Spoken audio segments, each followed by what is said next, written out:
বাংলাদেশের একজন বড় আলেম ছিলেন, তাকে সবাই সদর সাহেব হুজুর বলতেন। নাম জানেন আপনারা? বলেন না কেন? আল্লামা শামসুল হক ফরিদপুরি রহমতুল্লাহ আলাইহি এই নামেই পরিচিত, যদিও আসল বাড়ি হলো গোপালগঞ্জের টুঙ্গিপাড়ায়, বঙ্গবন্ধুর এলাকায়। বঙ্গবন্ধু ওনাকে কেমন মানতেন জানেন? মুফতি আমিনী সাহেব রহমতুল্লাহ আলাইহি সদর সাহেবের খাস শাগরিদ, ওনার মারফত শোনা। বঙ্গবন্ধু কোন সময় বাড়িতে গেলে তখন তো রাজনীতি করতেন,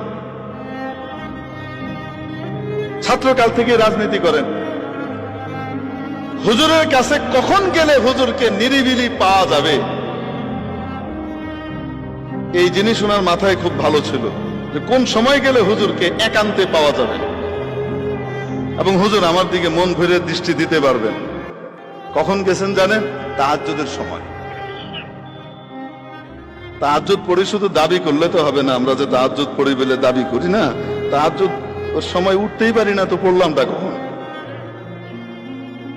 বঙ্গবন্ধু গেছেন কোন সময়? তাহাজ্জুদের সময় গেছেন সদর সাহেব হুজুর রহমতুল্লাহ আলাইহির সাথে দেখা করতে। তখন শীত আশি আশি করছে,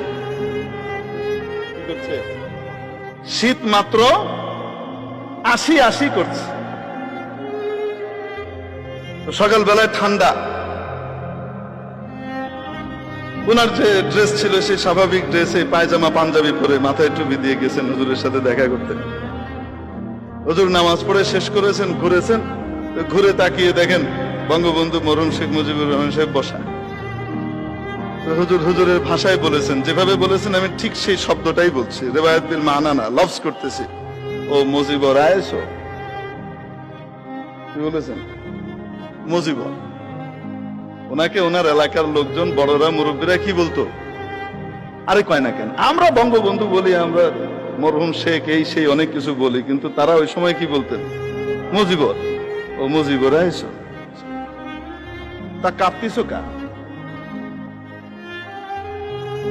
হুজুর শীত পড়ে গেছে। হুজুরের যে সদরিয়া, গায়ের যে কোট, এই কোটটা লটকানো ছিল এখানে দূরে। তিনি খাদেমকে বলছেন, ওই কোটটা এনে দে আমার, ওই কোটটা মুজিবুরে পরায় দে।